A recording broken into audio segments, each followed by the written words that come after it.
এগুলি গনাই দেয়, কেউ গনাই দেয় না। হুজুরেরা কি বুঝে? হুজুরেরা কিছু বুঝে না। হুজুরেরা কিছু বুঝে? কিছু বুঝে না। স্বাধীনতার 52 বছর চলতেছে বাংলাদেশে, বাংলাদেশ কোন প্রযুক্তি দ্বারা কইতে পারে নাই। আর আফগানিস্তানের হুজুরেরা 33 বছর লড়াই করছে, 19 বছর আমেরিকার বিরুদ্ধে লড়ছে, 13 বছর রাশিয়ার সাথে লড়াই করছে। এই 33 বছর পরে ক্ষমতা এসে 2 বছরের মাথায় বিশ্বের অত্যাধুনিক প্রযুক্তিময় গাড়ি আবিষ্কার করছে। কারা করছে?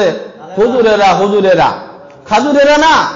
আর স্বাধীনতার 52 বছরে আমরা ভ্যান গাড়ি বানান শিখছি, রিক্সা বানান শিখছি, টমটম, ঝমঝম, যেগুলি কোনো কামে লাগে না, এগুলি আমরা বানান শিখছি। কি বলেন? আমাকে কি প্রযুক্তি কম হয়েছে নাকি? বিশাল কারবার আমরা অর্জন করছি। একটা গাড়ি বানানো শিখে নাই, একটা হোন্ডা বানানো শিখে নাই, কোনো উপার্জন, কোনো অর্জন আমাদের নাই 52 বছরে। আর ওরা 2 বছরের মাথায় বিশ্বের অত্যাধুনিক প্রযুক্তিময় গাড়ি আবিষ্কার করে দেখা যায় বিশ্ববাসী, যেখানে গোটা বিশ্ব একদিকে, ওরা একদিকে, কোনো বিশ্ব তাদেরকে সাপোর্ট করতেছে না। তারা বলতে তোমাকে সাপোর্ট আমাকে লাগবে না, আমরা আমগতিতে আগাইতেছি। আলহামদুলিল্লাহ আগাইতেছে তারা। হুজুরের চোর না, বাটপান না, ছিনতাইকারী না, মানুষের সম্পদ লুট করে খাওয়া জানে না। এক এক তালেবান নেতার বেতন নাকি লাখ লাখ টাকা, আলহামদুলিল্লাহ তারা দিতেছে, আজকে থেকে না বহু আগের থেকে দিয়ে দিতেছে তারা। এখন আমরা তো মনে করি হুজুরেরা পারবো না কিছু, কিন্তু আসলে হুজুরেরা যা পারবো খাজুরেরা তা পারবো না। খাজুরেরা তো চুরি দেরি করতে করতে দিন শেষ, আর পারবো কোনখান দিয়া? এরা নিজেরটাকেই বুঝে গুরুত্ব দিয়া, আর গোটা জাতির কথা তারা ভাবে না। আর হুজুরেরা চিন্তা করে গোটা জাতির কথা। ওমর ইবনে খাত্তাব রাদিয়াল্লাহু তাআলা হুজুর ছিলেন, উনি বলেন যে ফোরাতের তীরে কোনো কুকুর যদি না খায় মারা যায়, আমি ওমর আদালতে হাসরে আল্লাহর সামনে দ্বারা জবাবদিহি করতে হবে, এটাকে আমি ভয় করি। এটাকে ভয় করি, মানুষ না, কোনো কুকুর না খায় বললাম জবাব দিতে হবে। এটা নাম ছিল ইসলাম। যে তর্জ, যেভাবে আমরা আমল করতেছি, মনসাই জিন্দিগি যাপন করতেছি, এরা আমাদেরকে মুসলমানই মনে করতো না। সম্মানিত হাজিরিন, এই হলো ইমানের হালত। আমরা দিন দিন ইমান থেকে আরো দূরে সরে যাই।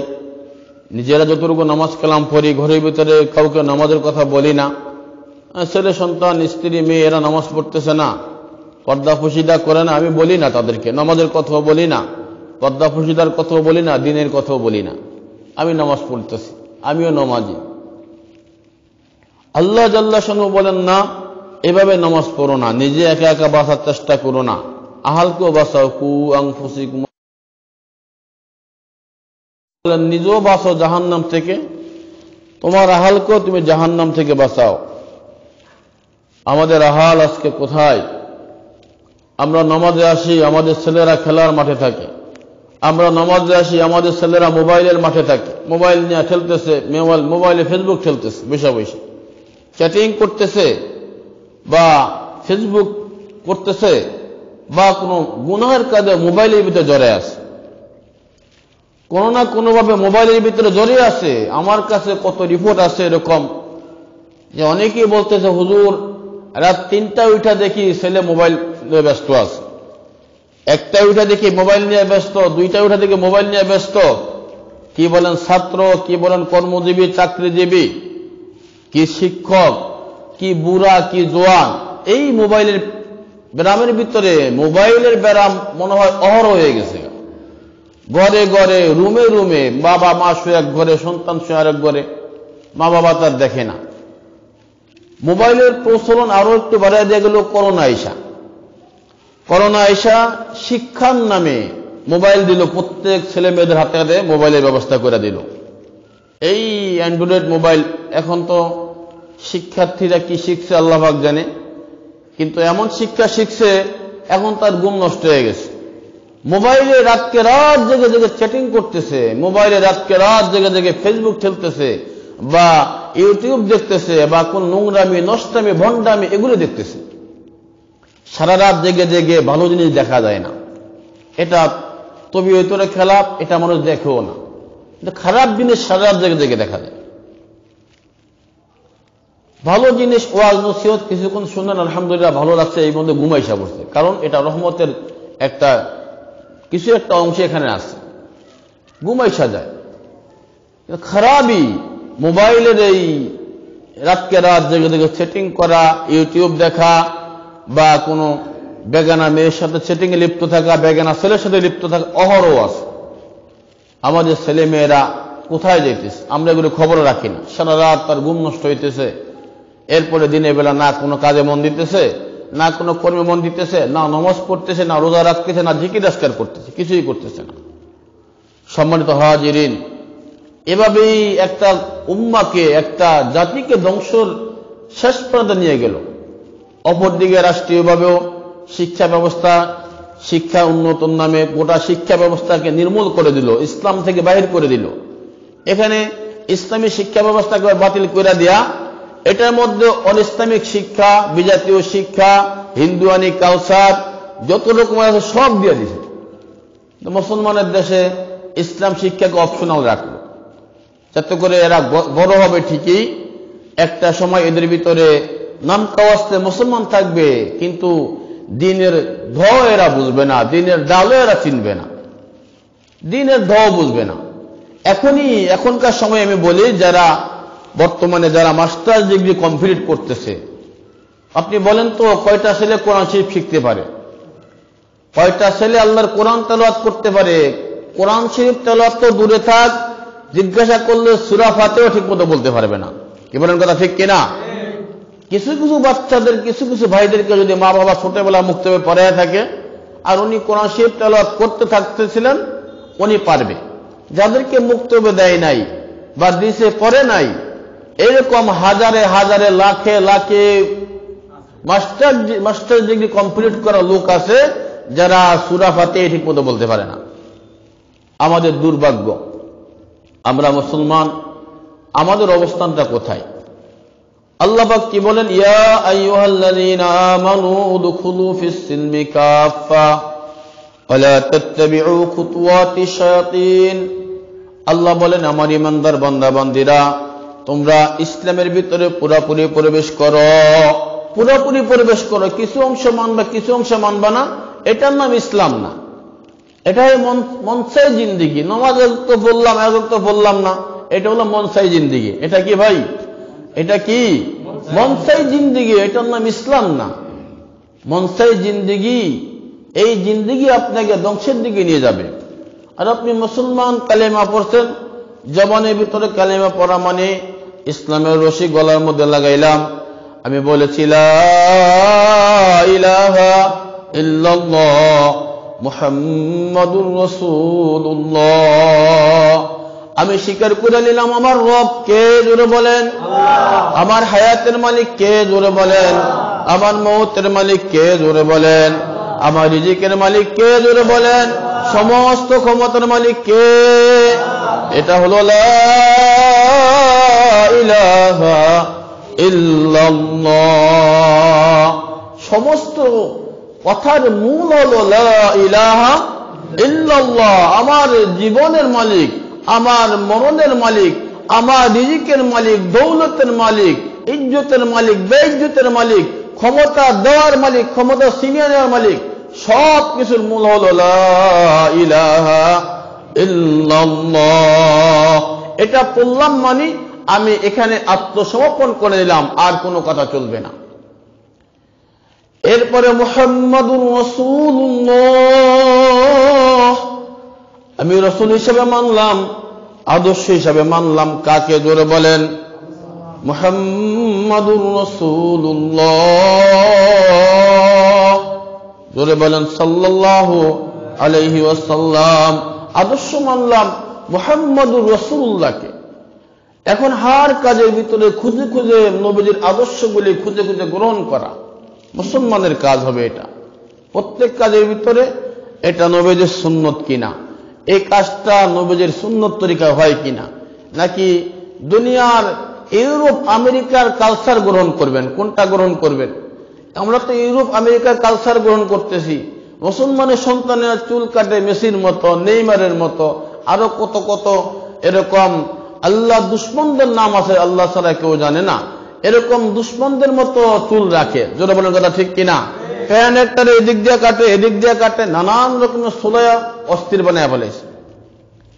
মেয়েদের ভিতরে মেয়েরা পোশাক পরবে, পায়জামা পরবে টাকনুর নিচ পর্যন্ত। এখন মেয়েরা পরে উপরে, পুরুষেরা পরবে টাকনুর উপরে, এরা পরে নিচে।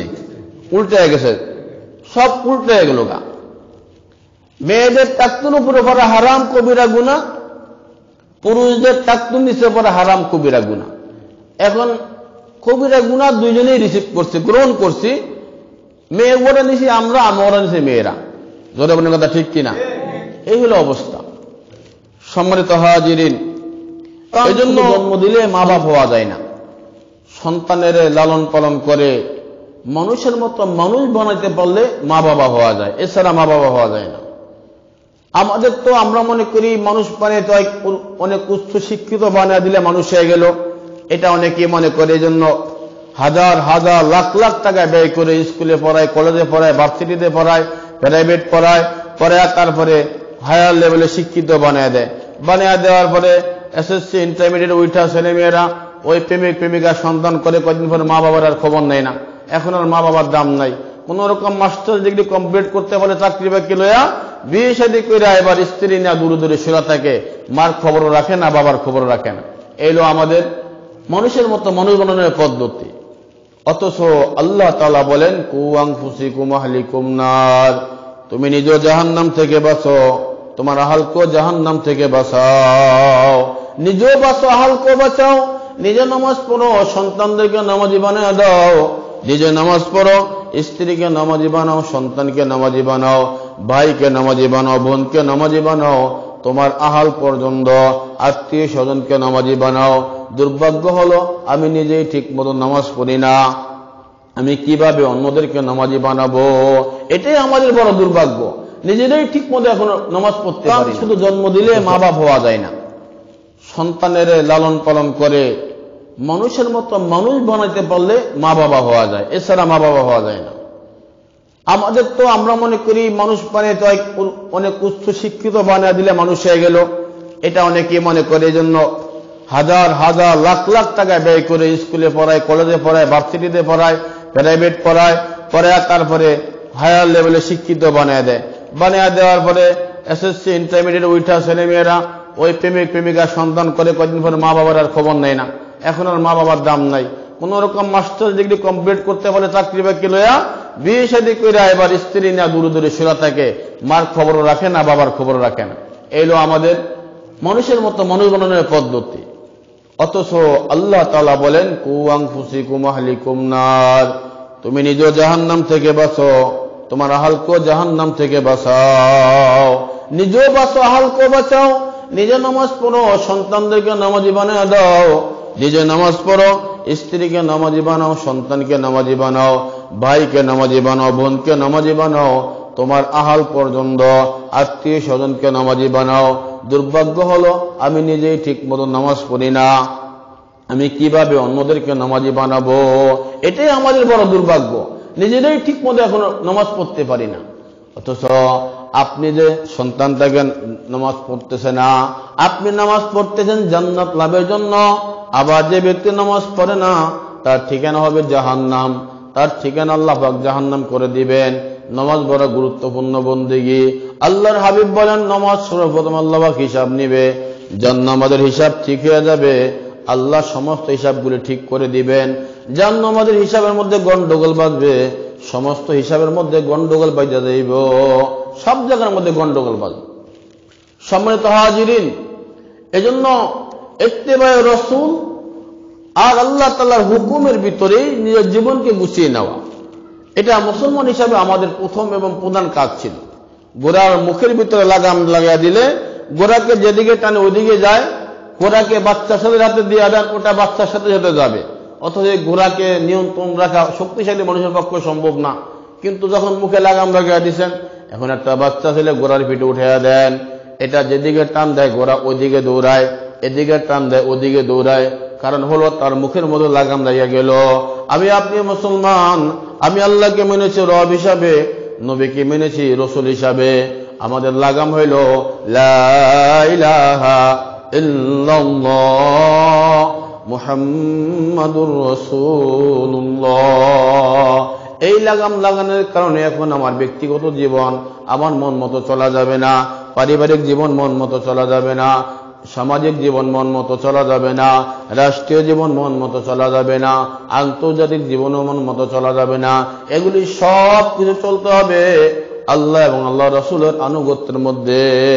এগুলি সব চাইতে হবে আল্লাহ আল্লাহ রাসূলের আনুগত্যের ভিতরে। এজন্য আমরা যারা নামাজ কালাম পড়ি আমরাও নিজেরাই নামাজ পড়ি, অন্যকে নামাজের কথা বলি না, দাওয়াতও দেই না, মানুষকে দিনের কথা বলিও না। এজন্য ইমানের যে শক্তিশালী হওয়া দরকার, ইমান শক্তিশালী হয় না। আমাদের বড়রা বলেন মানুষকে দাওয়াত দিলে এই দাওয়াত নিজের ভিতরে আগে তাসির হয়। দাওয়াতি কাজ করা, নিজের ঘরের ভিতর থেকে আগে প্রথমে দাওয়াতি কাজ করতে থাকে। আপনি নামাজ এক ওয়াক্ত পড়ছেন, এই এক ওয়াক্তের খবরই নেন না, তুমি নামাজটা পড়ছো কিনা। বাচ্চাদেরকে জিজ্ঞাসা করেন, স্ত্রীদেরকে জিজ্ঞাসা করেন, মা বাবাকে জিজ্ঞাসা করেন নামাজ পড়ছে কিনা, খবর নেন। এখান থেকে শুরু করেন। আল্লাহ তাআলা দায়ীকে পছন্দ করে, দাওয়াত দেওয়ানওয়ালাকে আল্লাহ পাক খুব পছন্দ করেন। আল্লাহ বলেন, ওমান আহসানু ক্বালাম মিম্মান দাআ ইলাল্লাহ ওয়া আমিলা সালিহা। আল্লাহ বলেন ওই ব্যক্তির চাইতে ভালো কথা কার হইতে পারে? আল্লাহ পাক সার্টিফিকেট দিতেছেন, ওই ব্যক্তির চাইতে ভালো কথা কার হইতে পারে যে মানুষদেরকে দিনের দিকে ডাকে, মানুষদেরকে দিনের দিকে ডাকে। ওয়া আমিলা সালিহা, মানুষকে শুধু ডাকেই না এবং ভালো ভালো নেক আমলও সে করে। মানুষকে দিনের দিকে ডাকে, পাশাপাশি কি করে? যারা বলেন কি করে? নেক আমল করে। এখন তো ভালো কথা বলনেওয়ালা মানুষের অভাব নাই। অনেকেই আছে অনেক কিছু জানে, মনে নিজে নিজে মনে করে অনেক কিছু জানে, কিন্তু জিজ্ঞাসা করলে সূরা ফাতিহা বলতে পারবো না। ধরে জিজ্ঞাসা করলে সূরা ফাতিহা বলতে পারবো, মনে ভাব সব এরকম মনে হয় যেন হুজুরেরও কিছু জানে না, আলেম ওলামারও কিছু বুঝে না, উনি সব বুঝে। এরকম কিছু লোক আছে না নাই? কিছু লোক আছে। যদি জিজ্ঞাসা করেন সূরা ফাতিহা বলেন তো, এ সূরা ফাতিহা বলতে পারে না। আবার একদল আছে মারফত মারফত মারফত দিয়ে আসলে হুজুর এগুলো গণাই ধরে না, এরা মারফত মানে কি? মানে মারফত মানে মারিফাতও বলতে পারে না। শব্দ হলো মারিফাত, এটারে ভালো করে বলতেও পারে না, অর্থও জানে না। তাই আমরা মারফতি মারফতি, আমরা হুজুর এগুলো দরকার হয় না, আমরা মারফতি, এরা মারফতি। মারিফাত শব্দের অর্থ যদি জিজ্ঞাসা এটাও বলতে পারবে না। এরা হুজুর এগুলো দোষ বেশি ধরে, মোল্লারা বুঝে না। আমাকে মুসলমানের ভিতরে মারফতি গ্রুপটা হুজুর এগুলো দেখতেই পারে না। এখন কয় হুজুর এরা বুঝে না, যা বোঝার এরাই বুঝে। মারফত মুরফত এগুলোর মধ্যে আছে, আমরা কিছু বুঝি না। কি বুঝে এরা? কয় হুজুর এগুলো জিজ্ঞেসি মুসা আলাইহিস সালামের দাদার নাম কি, হুজুররা কইতে পারে নাই। বুঝছেন কারবারটা? ওর মুসা আলাইহিস সালামের দাদার নাম দরকার হয়েছে, সূরা ফাতিহা জানে না, সূরা ইখলাস জানে না। যদি বলি নামাজের তাসবিহগুলি সুন্দর করে বলতে পারবে না, এটা সে জানে না। সে তার দরকার হয়েছে মুসা আলাইহিস সালামের কেন নাম? দাদার নাম। ওর দাদার নাম জানে না, মুসা আলাইহিস সালামের দাদার নাম ব্যস্ত আছে, মারফতি খবর দিতে আছে। এগুলি হলো শয়তানি কালচার। সম্মানিত হাজিরিন, দাওয়াতি কাজ করা। ওমান আহসানু ক্বাওলাম মিম্মান দাআ ইলাল্লাহ ওয়া আমিলা সালিহা ওয়া ক্বালা ইন্নানি মিনাল মুসলিমিন। আল্লাহ বলেন ওই ব্যক্তির কথা চাইতে ভালো কথা আর কার হইতে পারে যে মানুষদেরকে দিনের দিকে আহ্বান করে এবং নেক আমল করে, নিজে নেক আমল করে এবং নেক আমল করে আর বলে আমি অবশ্যই মুসলমানদের মধ্য থেকে একজন। গর্ব করে বলে, বুক ফুলিয়া বলে আমি মুসলমান। আমি কি? জোরে বলেন আমি মুসলমান। জোরে বলেন আমি কি? আরে মুসলমানের সন্তান বিভিন্ন জায়গায় যায় যা ইহুদি নাসারের মতো চলাফেরা করে, উল্টাপাল্টা চলে, নিজের মুসলমান পরিচয় দিতেও সংকোচ বোধ করে। জোরে বলেন নাউযুবিল্লাহ। মুসলমানের সন্তান হইয়া ইহুদির মতো চলে, নাসারের মতো চলে, বিজাতির মতো চলতেছে। উল্টাপাল্টা করে গানের আসরে যায়, বাজনার আসরে যায়, এরপরে যত রকমের গুনাহ সয়লাভ আছে সবখানে সে হাজিরা দেয়, এও মুসলমান দাবি করে। আল্লাহ বলেন ওয়া নাহনু লাহু মুসলিমুন, এবং বলে কি আমি একজন মুসলমান। এই লোকগুলির আমি সার্টিফিকেট দিলাম, এরা হইল আমার কাছে সর্বোত্তম। এদের কথাবার্তাগুলি আল্লাহর কাছে বড় প্রিয়। আল্লাহ পাক বলেন কুনতুম খায়রা উম্মাতিন উখরিজাত লিন-নাস তা'মুরুনা বিল মা'রুফ ওয়া তানহাউনা আনিল মুনকার। আল্লাহ বলেন ও দুনিয়াবাসীরা, উম্মতে মুহাম্মাদিরা, তোমাদেরকে আমি একটা কথা বলি। আল্লাহ বলতেছেন তোমাদেরকে আমি সমস্ত মানুষের মধ্যে শ্রেষ্ঠত্ব দান করছি। জোরে বলেন সুবহানাল্লাহ। উম্মতে মুহাম্মাদিকে আল্লাহ তাআলা যুগে যুগে যত নবী রাসূল প্রেরণ করেছেন, প্রত্যেক উম্মতের মধ্যে শ্রেষ্ঠত্ব দান করছেন উম্মতে মুহাম্মাদিকে। কুনতুম খায়রা উম্মাতিন উখরিজাত লিন-নাস। যত মানুষ বাবা আদম থেকে শুরু করে মুহাম্মাদুর রাসূলুল্লাহ পর্যন্ত আসলো, কিয়ামত পর্যন্ত আসবে, বলে সমস্ত মানুষের মধ্যে আমি উত্তম মানুষ হিসেবে ঘোষণা দিলাম আমার হাবিব আমার বন্ধু মুহাম্মদুর রাসূলুল্লাহর উম্মতদেরকে। এই যে উম্মত আমরা, আমাদেরকে শ্রেষ্ঠত্বের ঘোষণা দিয়েছেন কে? জোরে বলেন। আল্লাহ তাআলা ঘোষণা দিয়েছেন। কেন? উখরিজাত লিন-নাস তা'মুরুনা বিল মা'রুফ ওয়া তানহাউনা আনিল মুনকার। তোমাদের কাজ হবে দুইটা। কয়টা কাজ? দুইটা কাজ। তা'মুরুনা বিল মা'রুফ, তোমরা ভালো কাজের আদেশ করবে, সৎ কাজের আদেশ করবে। ওয়া তানহাউনা আনিল মুনকার, সমস্ত অন্যায় অবিচারের বিরোধিতা করবা। যত রকমের গুনাহ আছে এগুলি কি করবে? কথা বলেন না, কি করবে? বিরোধিতা করবে। আর যত রকমের ভালো কাজ আছে এগুলি সে করবে। সৎ কাজের আদেশ করবে, অসৎ কাজের নিষেধ করবে, অন্যায় অবিচারের বিরোধিতা করবে। সৎ কাজ, যত রকমের ভালো কাজ আছে সে ভালো কাজগুলি অংশগ্রহণ করে, মসজিদে দান করে, মাদ্রাসায় দান করে, তলবে ইলম দেখলে মহব্বত করে, অসহায় মানুষ দেখলে পাশে দাঁড়ায় যায়, রোগাক্রান্ত মানুষ দেখলে তার সেবা করে, ক্ষুধার্ত ব্যক্তি দেখলে খানা খাওয়ানোর চেষ্টা করে, রাস্তাঘাটে কোনো কাজ মেরামতের দরকার সে করে দেয়, রাস্তার ভিতরে বিপদ আপদ দেখলে দৌড়ে যায়, কোন মানুষের বিপদ আপদ শুনলে তাড়াতাড়ি তার কাছে চলে যায়। এটা হলো ভালো কাজ। তা'মুরুনা বিল মা'রুফ, ভালো কাজগুলি সে করে করে বেড়ায়। ওয়া তানহাউনা আনিল মুনকার, আর অন্যায় কাজ দেখলে থমকে দাঁড়ায়, বিরোধিতা করে, বাধা দেয়, নিষেধ করে। এটা হলো উম্মতে মুহাম্মাদের খাসলত। উম্মতে মুহাম্মাদের খাসলত হবে যেখানে অন্যায় দেখবে, যেখানে অবিচার দেখবে, জুলুম দেখবে, নির্যাতন দেখবে, যে কোনো রকমের গুনাহ দেখবে, এটা সে প্রতিবাদ করবে, প্রতিরোধ করবে।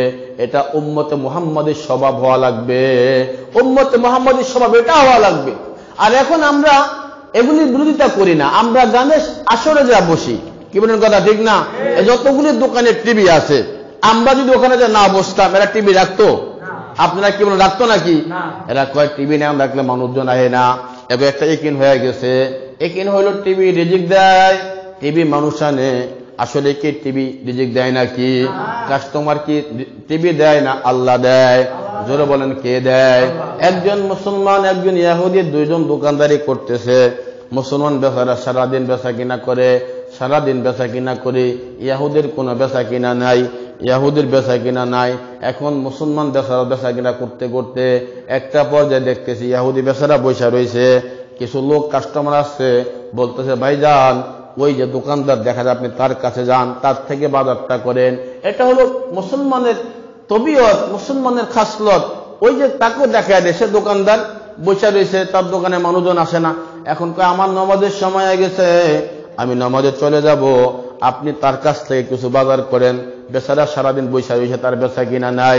রিজিক দেয় কে? জোরে বলেন, জোরে বলেন কে? একজন লোক ইহুদি এরকম মাছ ধরতে গেছে, একজন মুসলমান একজন ইহুদি। এখন ইহুদি যেখানেই জাল মারে সেখানেই মাছ উঠা যায়। মুসলমান জাল মারে, খালি জাল উঠে আসতেছে। ইহুদি জাল মারে, খালি জাল উঠা আসে, মাছ ভইরা আসে। মুসলমান জাল মারে, কোনো মাছ আসে না। আল্লাহ পাক ফেরেশতারা বলল, মাওলা তোমার কারিশমাটা কি? ইহুদি তোমারে মানে না, মুসলমানটা তোমারে মানে। সে বিসমিল্লাহ বইলা জাল মারে, খালি জালটা উঠা আসে। আল্লাহ বলেন ফেরেশতারা বুঝবা না, আমার বান্দাটা বিসমিল্লাহ বইলা জালটা মারতেছে, সে তো জাল মানে বিসমিল্লাহ বইলা, সে বুঝুক আর না বুঝুক আমি আল্লাহ কিন্তু শুনতেছি। জোরে বলেন শুনেন কি শুনেন না? আল্লাহ তাআলা শুনেন, আল্লাহ তাআলা বুঝেন, আল্লাহ তাআলা দেখেন। আল্লাহ বলেন আমি আমার বান্দাটার একটা মর্তবা দান করব। বান্দা আমল দিয়া পৌঁছতে পারতেছে না, বান্দারে আমি নদীর পাড়ে আইনা ঘুরাইতেছি, বিসমিল্লাহ বইলা জাল মারে, তার কলিজার মধ্যে আঘাত লাগে, মাছ উঠে না। আমি আল্লাহ তার মর্তবা বাড়াইতেছি, আমি তার এমন মর্তবা দিব আমার বান্দা এত খুশি হবে, এরকম হাজার মাছ পাইলো বান্দা কোনোদিনও খুশি হবে না। জোরে বলেন সুবহানাল্লাহ। ও আমার ভাইরা, আমার বাবাজিরা, ও পদ্মার অঞ্চলের মা বোনেরা, রিজিক কে দেয়? জোরে বলেন, জোরে বলেন কে দেয় রিজিক? আমার রিজিক কে দেয়? জোরে বলেন।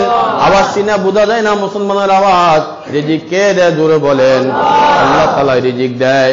এজন্য আমাদের অনেকের একিন হয়ে গেছে, দোকানের টিভি না থাকলে কাস্টমার আয় না। জোরে বলেন নাউজুবিল্লাহ। এজন্য প্রত্যেকটা দোকানে দোকানে টিভি উঠায়া আমার আপনার মতো কাস্টমার গুলিয়ে ডাকে, ঠিকই বসে বসে আড্ডা দেয়, গল্প করে, 3 ঘন্টা পরে চা এক কাপ খায়, সিগারেট 2টা খায়, 2টা খায় 4 দাম বাকি, সিগারেটের দামটা দিয়া দিছে, 2টা সিগারেট বেচা 2 টাকা লাভ হয় নাই, 1টা 5 টাকা বাকি, লাভ বেশি হয়েছে না লস হয়ে গেছে? জোরে বলেন। মুখ গড়ে হিসাব করলে লস হয়ে যায়, কিন্তু ও মনে করতেছে ব্যবসা হইতেছে। আল্লাহকে তোর ব্যবসা হয় না, ব্যবসা তো ওইটাই হইতো টিভি ছাড়া, যে আসতো নগদ কাস্টমার আসতো, নগদ খেয়া যাইতো, নগদ দিয়ে যাইতো। জোরে বলেন কথা ঠিক কিনা? এটা নগদে পাইতা। আর এখন 3 ঘন্টা বইয়া বইয়া এটা টাকা পাইব কই? এটা হইলো অলস ব্যক্তি, 1 টাকা নেই, পয়সা নেই, বৈশা খায়, আর গুড়া এই দোকানে কয়দিন বাকি খায়, আবার ওই দোকানের টিভির সামনে বইয়া থাকে 3 ঘন্টা কইরা, বৈশা সময় কাটা। যে কথা বলতেছিলাম, মুসলমানের খাসলত হবে ওয়াতানহাউনা আনিল মুনকার, অন্যায় দেখবে, অবিচার দেখবে, সুদ দেখবে, ঘুষ দেখবে, বাধা দিবে মুসলমান। জোরে বলেন কে বাধা দিবে? জোরে বলেন কে বাধা দিবে? মুসলমান বাধা দিবে। আল্লাহ বলেন কুনতুম খায়রা উম্মাতিন উখরিজাত লিন-নাস তা'মুরুনা বিল মা'রুফ ওয়া তানহাউনা আনিল মুনকার। ও মুসলমানেরা, তোমাদেরকে আমি শ্রেষ্ঠত্ব দান করছি সব জাতির উপরে, সব উম্মতের উপরে। আদরতে হাসর যখন শুরু হবে, সব নবীরা নাফসি নাফসি বলবে, তোমাদের নবী নাফসি নাফসি বলবে না, তোমাদের নবী বলবে রব্বি হাবলি উম্মতি। সব নবীর অপেক্ষা করবে, সব নবীর উম্মতের আগে এই আখিরি জামানার নবী মুহাম্মদুর রাসূলুল্লাহর উম্মতেরা আগে জান্নাতে যাবে। জোরে বলেন সুবহানাল্লাহ। এই নবীর উম্মতেরা জান্নাতে যাবে সবার আগে, এরপরে অন্য উম্মতেরা জান্নাতে যাবে। এজন্য আল্লাহ বলেন কুনতুম খায়রা উম্মাতিন উখরিজাত লিন-নাস তা'মুরুনা বিল মা'রুফ ওয়া তানহাউনা আনিল মুনকার।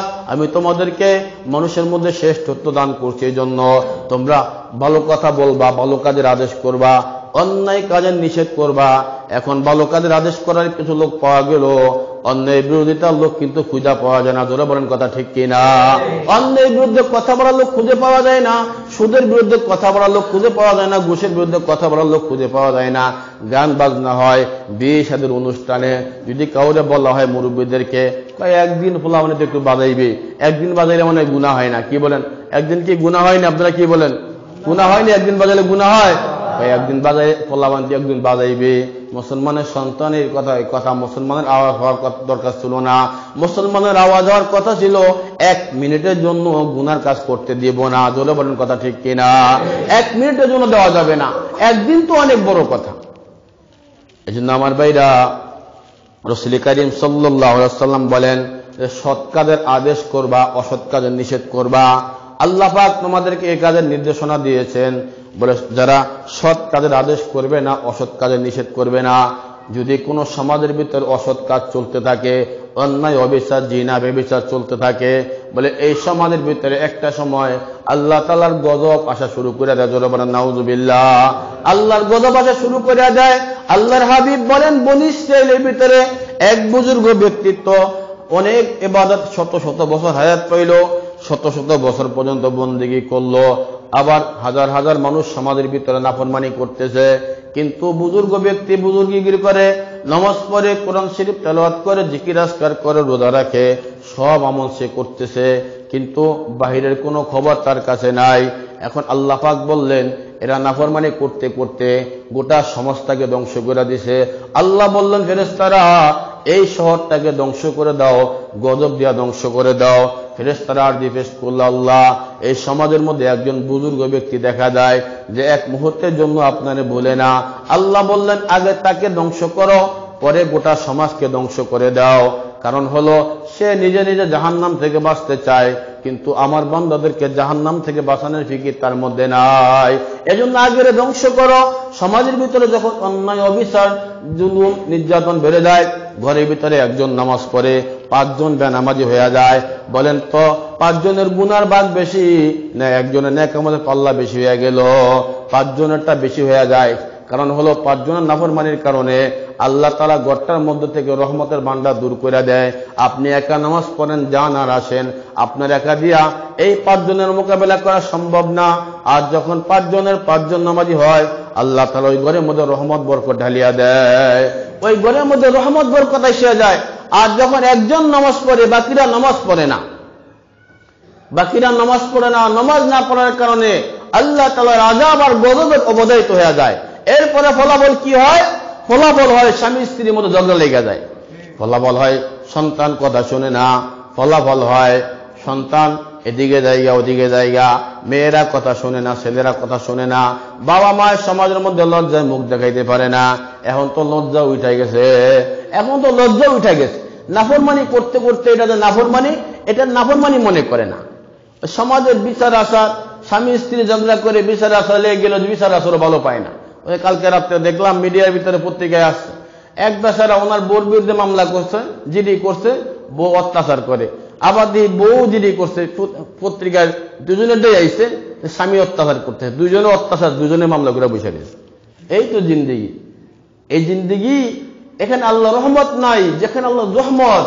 হাজার হাজার ঘরের ভিতরে স্বামী স্ত্রীর মধ্যে মনোমিলন না, বলেন কথা ঠিক নেই। স্বামী স্ত্রী একজনের কথা একজনে শুনতে পারে না। কারণ কি? এগুলো হলো ঘরের ভিতর রহমতের কাজ আমরা করি না।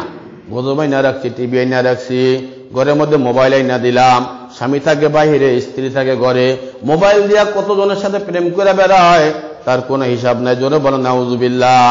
একজন না একজন তো থাকবো, 10 জনের লগে লাইন লাগাই দিছে, 10টার মধ্যে একটা না একটা তো টিকবো। জোরে বলেন নাউজুবিল্লাহ। আবার অনেক স্বামীরা আছে স্ত্রীর সাথে ভালো মহব্বত রাখে না, বাহিরে মহিলাদের সাথে কথা বলে। জোরে বলেন নাউজুবিল্লাহ। দুইটাই হারাম, দুইটাই নাফরমানি।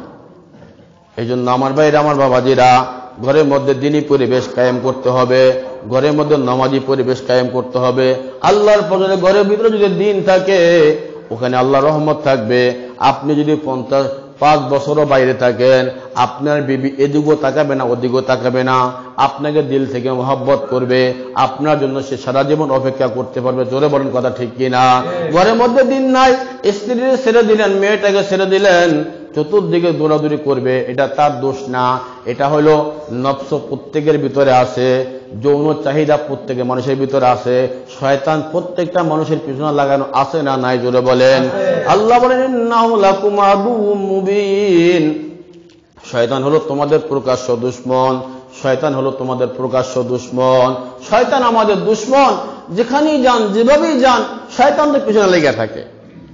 এজন্য রাসূল করিম সাল্লাল্লাহু আলাইহি সাল্লাম বলেন, মহিলারা তোমরা নিজেদেরকে জাহান্নাম থেকে বাঁচাও। নবীজি বলেন, আল্লাহ পাক আমাকে মেরাজের রাতে দেখাইছেন অধিকাংশ মহিলারা জাহান্নামে যাবে। জোরে বলেন নাউজুবিল্লাহ।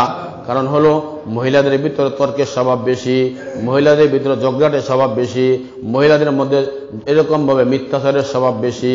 নবীজি বলেন, মহিলারা তোমরা বেশি বেশি দান সদকা কইরা কইরা জাহান্নামের আগুন থেকে নিজকে হেফাজত করো, বেশি বেশি দান সদকা করে করে জাহান্নামের আগুন থেকে নিজকে হেফাজত করো। আল্লাহ পাক বলেন, তা'মুরুনা বিল মারুফ ওয়া তানহাউনা আনিল মুনকার। নবী আলাইহিস সালাম বলেন, আমার উম্মতেরা শোনো, বলে একটা দোতলা জাহাজ সমুদ্রের ভিতর দিয়া যাইতেছে, সমুদ্রের ভিতর দিয়া যাওয়ার সময় দোতলায় পানি আছে, নিচতলায় পানি নাই। এখন নিচতলাওয়ালারা বারবার দোতলায় পানি আনতে যায়, পানি আনতে যাওয়ার কারণে দোতলাওয়ালারা বিরক্ত হয়ে যায়, বারবার কেন আসো, আমাকে কেন ডিস্টার্ব করো। নিচতলাওয়ালারা চিন্তা করলো, যেহেতু দোতলায় গেলে ডিস্টার্ব হয়, ওরা কষ্ট পায়, ওগরে কষ্ট দিব না, যেহেতু জাহাজের নিচে পানি আছে, নিচে দিয়া ছিদ্র করে দেই, পানি উঠবে, আমরা মন মতো পানি খামো। বলেন তো এই কাজটা বোকামি না ভালো কাজ হবে? যেটা বলেন বোকামি না ভালো হবে? বলে দোতলাওয়ালারা সংবাদ পাইল নিচতলা ছিদ্র করতেছে, এরা যদি বাধা না দেয় নিচতলাওয়ালারাও ডুববে, উপরওয়ালারাও ডুববে কি ডুববে না? দোনো গ্রুপ ডুবে সরকার হয়ে যাবে, ধ্বংস হয়ে যাবে। আল্লাহর হাবিব বলেন, তুমি একা একা ভালো কাজ করো, সমাজ জুড়ে অন্যায় বিচার জুলুম নির্যাতন চলতেছে, অথচ তুমি বাধা দাও না। আল্লাহর গজব যখন আসবে তোমারও ছাড়বে না, ওই নাফরমানেরও ছাড়বে না, সব ডুবে সরকার হয়ে যাবে। জোরে বলেন নাউজুবিল্লাহ। এই জন্য সমস্ত জায়গায় ভালো ভালো কথাগুলি বলা, ভালো কাজ করা।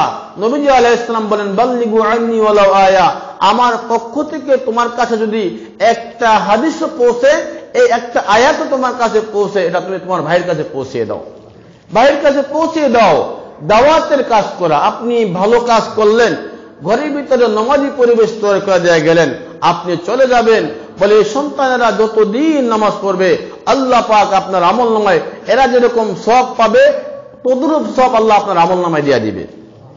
সুবহানাল্লাহ বললেন না? খুশি হইতে পারেন না আপনারা? মনে হয় আপনারা খুশি হইতে পারেন, দাওয়াতি কাজ তো করেন না, খুশি হইবেন কই থেকে? নবীজি আলাইহিস সালামের হাদিস মোতাবেক বলে, কোন একজন বেনামাজিকে নামাজের মুসল্লায় দাঁড়িয়ে করে দাও, বা কাউকে দাওয়াত দিলা, নবীজি বলেন তোমার নামাজ কবুল হোক আর না হোক, আল্লাহ পাক ওই যে বেনামাজিকে দাওয়াত দেওয়ার কারণে আল্লাহ পাক তোমার আমলনামায় একটা কবুল নামাজের সব লিখে দিবে। কবুল নামাজের সব আমলনামায় লিখে দিবে। একজন আল্লাহ বলা মানুষকে দাওয়াত দিয়ে নিয়ে আসলেন, আপনার নামাজ কবুল নাও হইতে পারে, নানান ভুলের কারণে ঝামেলা হইতে পারে, কিন্তু বেনামাজিকে, বদকারকে, কোন আল্লাহ বলা মানুষকে আল্লাহমুখী করে দিলেন। কোন মানুষ আল্লাহরে মানে না, নবীরে মানে না, আপনি দৈরা পৈরা লোকটাকে মসজিদমুখী করলেন, মাদ্রাসামুখী করলেন, দিনমুখী করলেন। এই লোকটা যতদিন পর্যন্ত নেক আমল করবে আপনি থাকবেন না, আল্লাহ পাক ওনার আমলের সমপরিমাণ নেক আমল আল্লাহ পাক আপনার আমলনামায় পৌঁছে দিবে। এগুলি হলো নাজাতের জরিয়া, এগুলি হলো সদকায়ে জারিয়া। আমার কথার মাধ্যমে, আমার আচরণের মাধ্যমে, আমার ব্যবহারের মাধ্যমে, দাওয়াতের মাধ্যমে কোন আল্লাহর বান্দাকে আল্লাহর সাথে মিলিয়ে দেওয়া, আল্লাহর সাথে জুড়িয়ে দেওয়া, এগুলি যদি করতে পারি। আমাদের তো আমল এমনিই কম, আমাগো তো আমল নাই বললে চলে, কিন্তু এই সমস্ত কাজগুলি করে করে আমলের রাস্তা যদি তৈরি করে দেওয়া যায় আল্লাহর ফজলে, এগুলি আমাদের জন্য বিশাল এক নিয়ামত হয়ে দাঁড়াবে, আমাদের জন্য বড় এক নিয়ামত হয়ে দাঁড়াবে। এজন্য যে যেখানে আছেন, যেখানে থাকেন না কেন, দাওয়াতের কাজ করেন। দাওয়াতের কাজ নবীওয়ালা কাজ। নবীজি আলাইহিস সালাম দাওয়াত দিলেন, ইয়া আইয়ুহান নাস কুলু লা ইলাহা ইল্লাল্লাহু তুফলিহুন।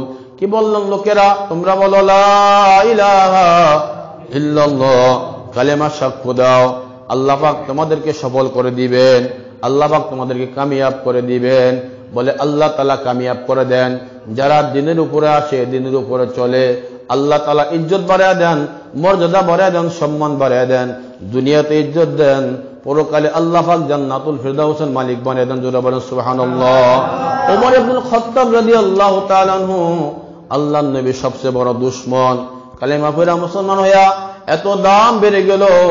আল্লাহর হাবিব বলেন যে সমস্ত মানুষের মধ্যে সর্বশ্রেষ্ঠ মানুষ হইল আবু বকর, এরপরে সর্বশ্রেষ্ঠ মানুষ হলো আমার উম্মত। জোরে বলেন সুবহানাল্লাহ। আল্লাহর হাবিব বলেন আমার পরে যদি কেউ নবী হইতো সেই নবী হইতো ওমর। কত দামি কথাবার্তা! যে ওমর জাহান্নামের দুয়ারে দুয়ারে ঘুরে আল্লাহ পাক তাকে কালেমার মালা গলার মধ্যে দিয়া এবার ওমরের জান্নাতের মালিক বানিয়ে দিল। জোরে বলে সুবহানাল্লাহ। আমর ইবনুল আস রাদিয়াল্লাহু তাআলা আনহু ইসলাম গ্রহণ করে নাই, খন্দকের যুদ্ধ থেকে ফিরে আসছে। মুসলমানদের সংখ্যা অল্প, কাফেরদের সংখ্যা বেশি, কিন্তু মুসলমানদের সাথে কোনোভাবে তারা পারতেছে না, কুলাইতেছে না। মদিনা থেকে মক্কায় ফিরে আইসা কাফের লিডারদেরকে গাড়িগা বলতেছে তোমরা আমার সাথে আসো, আমার কাছে বসো। সব কাফের লিডাররা বসলো। আমর ইবনুল আস বলতেছে ও লিডাররা শুনো, দিন দিন মুসলমানদের সংখ্যা বাড়তেছে, দাওয়াতি কার্যক্রম বাড়তেছে, গতিবিধি বেশি ভালো মনে হইতেছে না, তোমাদেরকে একটা পরামর্শ দেই। বলে কি পরামর্শ? আমরা এখান থেকে হিজরত কইরা আবিসিনিয়ায় চলে যাই, বাদশাহ নাজ্জাশের কাছে চলে যাব, ওখানেই থাকবো। বলে মুহাম্মদ যদি আমাদের উপরে বিজয় হয়ে যায় আমরা তো মুহাম্মাদের আন্ডারে থাকলাম না, মুহাম্মাদের অনুগত্যের ভিতরে থাকলাম না, বাহিরে থাকবো, নাজ্জাশের কাছে থাকবো, তবু মুহাম্মাদের কাছে আসবো না। আর যদি আমাদের লোকেরা মুহাম্মাদের উপরে বিজয় হয় এটা তো আমাদের জন্যই সম্মান, আমাদের জন্য কল্যাণ। সবাই বলল কথাটা তো ঠিক। মুনাফিকেরা সব সময় পিছনে পিছনে কথা বলে। জোরে বলেন কথা ঠিক কিনা? কাপুরুষের দলেরা পিছনে পিছনে কথা বলে। এই কাপুরুষের মতো কথা মক্কার কাফের লিডাররা মাইনা দিল। এরাও কাপুরুষ, এরা বুঝতে পারছে দিন কিন্তু ঘনায় আসতেছে। জোরে বলেন কথা ঠিক কিনা? দিন ঘনায় আসতেছে যে মুহাম্মাদের মাইরা দুরা বাই করে দিলাম, এখন তো মনে হয় আর রাখা যাবে না, মুহাম্মাদের দিন গোটা দুনিয়াতে চমকে যাবে আল্লাহর ফজলে। তারাও বুঝতে পারছে, তারাও তো বেশিক্ষণ ছিল। এখন এই বুঝতে পাইরা জাতিরা লাগিয়ে দিচ্ছে রেশারেশি মারামারি করো তোমরা, আমরা নিরাপদ থাকি। দেখেন না আমাদের দেশে রাজনীতি যারা করে, বড় বড় লিডাররা মাঠে ময়দানে নামেনি, কি বলেন দেখা যায়? মাঠে ময়দানে নামে আমার মতো আপনার মতো কতগুলি পাগল ছাগল যেগুলি আছে এগুলি। জোর বলেন কথা ঠিক কিনা? লিডারেরা ঠিকই ওই কানাডা বেগমপাড়া বাড়ি মানে সবগুলি সেখানে মদ খায় লাইন দিয়া। এগুলো ছেলে ফেলে করে বাংলাদেশেও পড়ায় না, রাজনীতি করতেও নামাই না। আমিও কান্দাই না সরে দেবো, বিদেশ থেকে লেখাপড়া শেষ করে তবে ওই ছাগলগুলি তুমি এবার পালো, এই ছাগলের দলে তোমরা পালো। এগুলি ছাগল বানায় রাখছি, যেমনি এমনি শুনে বোর্ডের সময় 500 টাকা 5000 টাকা 2000 টাকা দিয়ে দেই, পাগলের মতো চিল্লাইব, টাকাটা আমরাই বানাবো। এরপরে সারা জীবন আমরা লুচ্চা বইটা খামো। সারা জীবন কি করবে? লুচ্চা বইটা খাইতেছে। ওয়াসার এমডি আমেরিকার মধ্যে 14টা বাড়ি করছে, দেখেন না মিডিয়া সেদিন তোলবার হইতেছে। বাড়ি করছে কয়টা? 14টা করছে, একটা দুইটা করে না, আমেরিকার মতো জায়গা। আর আমরা আছি এগো পিছনে নাচানাচি করতেছি, কুদাকুদি করতেছি, নির্বাচন আসতে তো এগোরে এগুলিই গনাই দেয়, কেউ গনাই দেয় না। হুজুরেরা কি বুঝে? হুজুরেরা কিছু বুঝে না। হুজুরেরা কিছু বুঝে? কিছু বুঝে না। স্বাধীনতার 52 বছর চলতেছে বাংলাদেশে, বাংলাদেশ কোন প্রযুক্তি দ্বারা কইতে পারে নাই। আর আফগানিস্তানের হুজুরেরা 33 বছর লড়াই করছে, 19 বছর আমেরিকার বিরুদ্ধে লড়ছে, 13 বছর রাশিয়ার সাথে লড়াই করছে। এই 33 বছর পরে ক্ষমতা এসে 2 বছরের মাথায় বিশ্বের অত্যাধুনিক প্রযুক্তিময় গাড়ি আবিষ্কার করছে। কারা করছে? হুজুরেরা। হুজুরেরা, খাজুরেরা না। আর স্বাধীনতার 52 বছরে আমরা ভ্যান গাড়ি বানান শিখছি, রিক্সা বানান শিখছি, টম ঝমঝম যেগুলি কোনো কামে লাগে না এগুলি আমরা বানান শিখছি। কি বলেন? আমাকে কি প্রযুক্তি কম হয়েছে নাকি? বিশাল কারবার আমরা অর্জন করছি। একটা গাড়ি বানানো শিখে নাই, একটা হোন্ডা বানানো শিখে নাই, কোনো উপার্জন কোনো অর্জন আমাদের নেই 52 বছরে। আর ওরা 2 বছরের মাথায় বিশ্বের অত্যাধুনিক প্রযুক্তিময় গাড়ি আবিষ্কার করে দেখা যায় বিশ্ববাসী, যেখানে গোটা বিশ্ব একদিকে, ওরা একদিকে, কোনো বিশ্ব তাদেরকে সাপোর্ট করতেছে না। তারা বলতে তোমাকে সাবন আবহাওয়া লাগবে না, আমরা আমগতিতে আগাইতেছি। আলহামদুলিল্লাহ আগাইতেছে তারা, আগাইতেছে তারা। হুজুরের চোর না, বাটপান না, ছিনতাইকারী না, মানুষের সম্পদ লুট করে খাওয়া জানে না। এক এক তালেবান নেতার বেতন নাকি লাখ লাখ টাকা, আলহামদুলিল্লাহ তারা দিতেছে, আজকের থেকে না বহু আগের থেকে দিয়ে দিতেছে তারা। এখন আমরা তো মনে করি হুজুরেরা পারবো না কিছু, কিন্তু আসলে হুজুরেরা যা পারবো খাজুরেরা তা পারবো না। খাজুরেরা তো চুরি দেরি করতে করতে দিন শেষ, আর পারবো কোনখান দিয়া? এরা নিজেরটাকেই বুঝে গুরুত্ব দিয়া, আর গোটা জাতির কথা তারা ভাবে না। আর হুজুরেরা চিন্তা করে গোটা জাতির কথা। ওমর ইবনে খাত্তাব রাদিয়াল্লাহু তাআলা হুজুর ছিলেন, উনি বলেন যে ফোরাতের তীরে কোনো কুকুর যদি না খায় মারা যায়, আমি ওমর আদালতে হাসরে আল্লাহর সামনে দ্বারা জবাবদিহি করতে হবে, এটাকে আমি ভয় করি। এটাকে ভয় করি, মানুষ না, কোনো কুকুর না খায় বললাম জবাব দিতে হবে। এটার নাম ছিল ইসলাম। সম্মানিত হাজিরিন, আমর ইবনে আস রাদিয়াল্লাহু তাআলা আনহু ইসলাম গ্রহণ করে নাই, গেছে গিয়া বাদশার ওই পরামর্শ মোতাবেক নাজাশির কাছে গেছে, যায় নাজাশিরে কি দিয়া খুশি করবো? বাদশা মানুষ কয় নাজাশি তো খুশি হবে চামড়া পাইলে, ভালো ভালো চামড়া দরকার। তখন তো চামড়া খুব প্রচলন ছিল, তো উন্নত আমাদের পশুর চামড়াগুলি এরা গোছায় নিয়ে গেছে নাজাশির উপহার দেওয়ার লেগিয়া। নাজাশি এরকম এই চামড়া নিয়ে যাওয়ার পরে আমর ইবনে আস ওখানে গেলেন, যা দেখতেছে রাসূল করিম সাল্লাল্লাহু আলাইহি ওয়াসাল্লামের এক দূত নাজাশির দরবার থেকে বাইরে হয়ে যাইতেছে। জোরে বলেন সুবহানাল্লাহ। আমর ইবনে নাঈম রাদিয়াল্লাহু তাআলা আনহু উনি আসছেন, জাফর ইবনে আবু তালেব রাদিয়াল্লাহু তাআলা সহ মুসলমান সেখানে আছে, তাদেরকে কিছু নির্দেশনা দিবেন, নির্দেশনা দিয়ে তিনি চলে যেতেছেন। এখন এটা দেখে বলে আমর ইবনে আস কাফেরদের লিডার, দেখা ও চিন্তা করতেছে এটা তো ধরতে হইব, এদের দুইরা মারলে আমার নেতারা খুশি হইব, একটা মুসলমানও কমলো, আর রাজদূত মেরা ফেলাইলাম, মোহাম্মদের দূত মেরা ফেলাইলাম, কত বড় কথা। এখন সে নাজাশির দরবারে ঢুকছে, লম্বা সেজদা মারছে, যেরকম রীতি মোতাবেক সেজদা দিছে, সেজদা দিয়া ঢুকে গেছে। দেখার পরে নাজাশি বললেন, আমর ইবনে আস বন্ধু আমার কি সুসংবাদ নিয়ে আসলা? বলে আমি তো আপনার সাথে সাক্ষাৎ করতে আসছি। বলে কোনো উপহার নিয়ে আসতো নাকি? বলে হ্যাঁ অনেক উপহার নিয়ে আসছি। উপহার দিয়া দিল। এখন বলতেছে বাদশাহ নামদার, এই যে লোকটা বের হয়ে গেল, বাপদাদা ধর্ম ত্যাগ করছে, আমাকে বাড়িঘর সেরা পলায় আইছে, আপনি অনুমতি দেন, এরা আমার হাতে সেরা দেন, আমি হত্যা করে ফেলাই। বাদশাহ নাজাশি রাদিয়াল্লাহু রাহমাতুল্লাহ আলাইহি তিনি তো মনে মনে আগেই ইসলাম গ্রহণ করে ফেলাইছে। নাজাশি নিজের নাক পাশে এমন থাপ্পড় মারছে, থাপ্পড় লাগে নিজের নাক লাল হয়ে গেছে। এটাও তখনকার প্রচলন ছিল, রাগ হইলে নিজের গালে নিজে থাপ্পড় মারত। বাদশাহ মানুষ এমন থাপ্পড় মারছে, এটা দেখে আমর ইবনে আস বুঝতে অবস্থাও টাইট হয়ে গেছে। উনি কইতেছে, বাদশাহ নামদার যদি বুঝতাম আপনি রাগ করবেন, এই কথা জীবনও বলতাম না, আমার মনের মধ্যে এই কথাদের জীবনও ধারণা আসতো না, আপনি রাগ করবেন না। এবার বাদশাহ নাজাশি বলে, আমর রে কতদিন দেরি করবি? মক্কার ছেলে মুহাম্মদ যে দিন নিয়ে আসছে, দিন যদি গ্রহণ করো, মুহাম্মদের আদর্শ যদি গ্রহণ করো, বেশি দিন লাগবে না, আল্লাহ তোমাদেরকে মর্যাদার আসীন করে দিবে, বেশি দিন লাগবে না। আমর ইবনে আস কয়, আমি তো বুঝি মুহাম্মদ যে সত্য নেবে, আমরা ভালো করে বুঝি, মানু নাকা।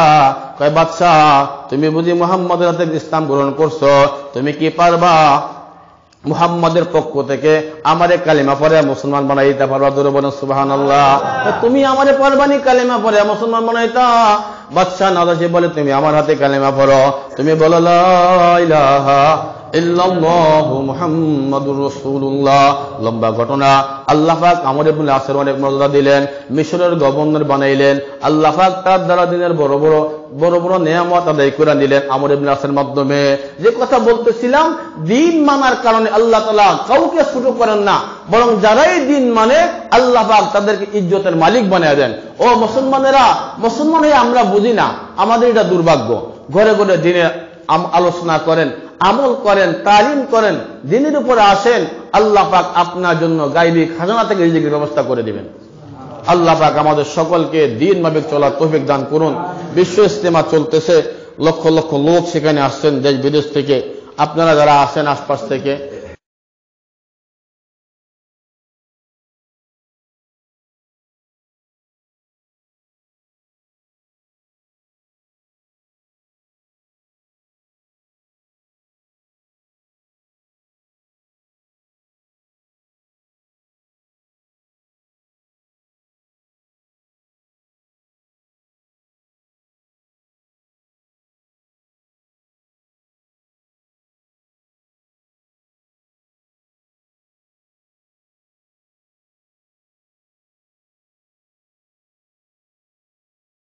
নামাজ থেকে আমাদের মাদ্রাসায় তালিমের ব্যবস্থা করা হবে, জিকির আজকার হবে, দোয়া খায়ের হবে। এখানে মা বোনদের জন্য ব্যবস্থা করা হয়েছে। তো মা বোনেরা